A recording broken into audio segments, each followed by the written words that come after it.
Silicon city ಬೆಂಗಳೂರಿನಲ್ಲಿ ಮಹಾಲಕ್ಷ್ಮಿ ಎಂಬ ಮಹಿಳೆಯ ಮೇಲೆ ಈ ವ್ಯಕ್ತಿಯೊಬ್ಬ ಹಲ್ಲೆ ಮಾಡಿ ಆಕೆಯನ್ನು ಸಾಯಿಸಿದ್ನಲ್ಲ, 50 ತುಂಡಾಗಿ ಕಟ್ ಮಾಡಿದ್ನಲ್ಲ, ಆ ಪ್ರಕರಣಕ್ಕೆ ಸಂಬಂಧಪಟ್ಟಂತೆ ಮತ್ತಷ್ಟು ಬೆಳವಣಿಗೆಗಳಾಗ್ತಾ ಇದೆ. ಸೈಕೋ ಆರೋಪಿಗಾಗಿ ಪೊಲೀಸರಿಂದ ಈಗ ತೀವ್ರ ಹುಡುಕಾಟವನ್ನು ನಡೆಸಲಾಗ್ತಾ ಇದೆ. ಕೊಲೆ ಮಾಡಿ ಹೊರ ರಾಜ್ಯಕ್ಕೆ ಎಸ್ಕೇಪ್ ಆಗಿದ್ದಾನಾ ಹಂತಕ ಅನ್ನುವಂತಹ ಪ್ರಶ್ನೆ. ಪಶ್ಚಿಮ ಬಂಗಾಳದಲ್ಲಿ ಹಂತಕ ತಲೆಮರೆಸಿಕೊಂಡಿರುವಂತಹ ಶಂಕೆ ವ್ಯಕ್ತವಾಗ್ತಾ ಇದೆ. ಇತ್ತ ಬೆಂಗಳೂರಿನಲ್ಲೂ ಕೂಡ ಪೊಲೀಸರು ತೀವ್ರ ಹುಡುಕಾಟವನ್ನು ನಡೆಸ್ತಾ ಇದ್ದಾರೆ. ಸಿಸಿಟಿವಿ, ಕುಟುಂಬಸ್ಥರು, ಶಂಕಿತರ ವಿಚಾರಣೆಯನ್ನು ನಡೆಸ್ತಾ ಇದ್ದಾರೆ ಪೊಲೀಸರು. ಓಯಾಲಿಕಾವಲ್ನ ಮಹಾಲಕ್ಷ್ಮಿಯ ಭೀಕರ ಹತ್ಯೆ ಇಡೀ ಬೆಂಗಳೂರನ್ನೇ ನಡುಗುವಂತೆ ಮಾಡಿತ್ತು. ಈ ಸೈಕೋ ಕೊಲೆಗಾರ ಇದಾನಲ್ಲ, ಈತ ಮಹಾಲಕ್ಷ್ಮಿಯ ದೇಹವನ್ನು 50 ತುಂಡು ಮಾಡಿದ್ದ. ಅದನ್ನು ಫ್ರಿಡ್ಜ್ನಲ್ಲಿ ಜೋಡಿಸಿಟ್ಟಿದ್ದ, ಅಲ್ಲಿಂದ ಪೇರಿಕಿತ್ತಿದ್ದ. ಒಂದೇ ಒಂದು ಸಣ್ಣ ಸಾಕ್ಷ್ಯವೂ ಕೂಡ ಈ ಕೊಲೆಗಾರ ಬಿಟ್ಟು ಹೋಗಿಲ್ಲ ಅನ್ನೋದು ಗೊತ್ತಾಗ್ತಾ ಇದೆ. ಈ ಬೆನ್ನಲ್ಲೇ ಆತನ ವಿಚಾರಕ್ಕೆ ಸಂಬಂಧಪಟ್ಟಂತೆ ಪೊಲೀಸರ ಹುಡುಕಾಟ ಮುಂದುವರೆದಿರುವಂಥದ್ದು.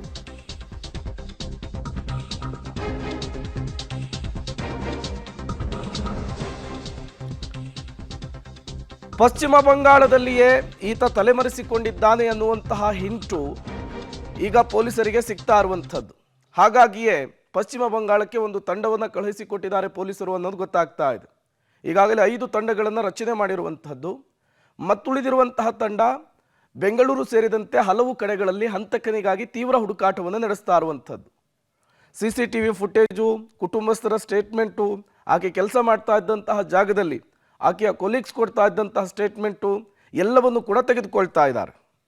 ಮತ್ತಷ್ಟು ಡೀಟೇಲ್ಸ್ ಕೊಡ್ತಾರೆ ನಮ್ಮ ಪ್ರತಿನಿಧಿ ನಾಗೇಶ್, ನೇರ ಸಂಪರ್ಕದಲ್ಲಿ ಜಾಯ್ನ್ ಆಗಿದ್ದಾರೆ. ನಾಗೇಶ್, ಈಗ ಈ ಹಂತಕ ತಲೆಮರೆಸ್ಕೊಂಡಿದ್ದಾನೆ, ಸಣ್ಣದೊಂದು ಸಾಕ್ಷಿಯನ್ನು ಕೂಡ ಬಿಟ್ಟಿಲ್ಲ ಅನ್ನೋದು ಗೊತ್ತಾಗ್ತಾ ಇದೆ.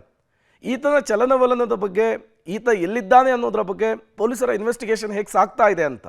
ಪ್ರೇಮ್, ಬೆಂಗಳೂರಿನ ಒಯಾಲಿಕಾವಲ್ನಲ್ಲಿ ನಡೆದಿರುವ ಮಹಾಲಕ್ಷ್ಮಿ ಕೊಲೆ ಪ್ರಕರಣದ ತನಿಖೆಯನ್ನು ಪೊಲೀಸರು ಚುರುಕುಗೊಳಿಸಿರುವಂಥದ್ದು. ಒಟ್ಟು 4 ತಂಡಗಳನ್ನು ಮಾಡಿಕೊಂಡಿರುವಂಥ ಪೊಲೀಸರು ಹಂತಕನಿಗಾಗಿ ತೀವ್ರ ಹುಡುಕಾಟವನ್ನು ನಡೆಸ್ತಿರುವಂಥದ್ದು. ಇನ್ಸಿಡೆಂಟ್ ಬೆಳಕಿಗೆ ಬಂದ ಕ್ಷಣದಿಂದಲೂ ಕೂಡ ಸುತ್ತಮುತ್ತಲ CCTV ಸೇರಿದಂತೆ ಈಗಾಗಲೇ ಅನುಮಾನ ಬಂದಂಥ ಅವರನ್ನು ಕೂಡ ವಶಕ್ಕೆ ಪಡೆದು ವಿಚಾರಣೆ ಮಾಡುವ ಕೆಲಸವನ್ನು ಈಗಾಗಲೇ ಪೊಲೀಸರು ಮಾಡ್ತಾ ಇರುವಂಥದ್ದು. ಅದರ ಜೊತೆಗೆ ಈಗಾಗಲೇ ಕೊಲೆ ಆಗಿರುವಂಥ ಮಹಾಲಕ್ಷ್ಮಿ ಕುಟುಂಬದವರ ಹೇಳಿಕೆಗಳನ್ನು ಪಡೆದುಕೊಂಡು ಹೇಗೆ ಅವರ ಚಲನವಲನಗಳ ಬಗ್ಗೆ ಮಾಹಿತಿಯನ್ನು ಕಲೆ ಹಾಕುವ ಕೆಲಸವನ್ನು ಒಂದು ಕಡೆ ಮಾಡ್ತಾ ಇದ್ರೆ, ಮತ್ತೊಂದು ಕಡೆ ಹಂತಕ ಅಂದರೆ ಬೆಂಗಳೂರನ್ನ ಬಿಟ್ಟು ಹೊರ ರಾಜ್ಯಕ್ಕೆ ಹೋಗಿದ್ದಾನೆ ಅನ್ನುವಂಥ ಮಾಹಿತಿ ನಿನ್ನೆ ಸಿಕ್ಕಂಥ ಕಾರಣಕ್ಕಾಗಿ ಒಂದು ತಂಡ ಪಶ್ಚಿಮ ಬಂಗಾಳದಲ್ಲಿ ಬೀಡು ಬಿಟ್ಟು ಹಂತಕನಿಗಾಗಿ ಹುಡುಕಾಟವನ್ನು ನಡೆಸ್ತಾ ಇದೆ ಅನ್ನುವಂಥ ಮಾಹಿತಿಗಳು ಕೂಡ ಲಭ್ಯವಾಗ್ತಿರುವಂಥದ್ದು. ಯಾಕಂದರೆ ಇನ್ಸಿಡೆಂಟ್ ನಡೆದು ಬಹುತೇಕ 15ರಿಂದ 20 ದಿನಗಳು ಕಳೆದು ಹೋಗಿರೋದ್ರಿಂದ ಹಂತಕ ಬೆಂಗಳೂರನ್ನು ಬಿಟ್ಟು ಹೋಗಿದ್ದಾನೆ ಅನ್ನುವಂಥದ್ರ ಬಗ್ಗೆ ಪೊಲೀಸರಿಗೆ ಮಾಹಿತಿ ಸಿಕ್ಕಿದ್ದು. ಹಾಗಾಗಿ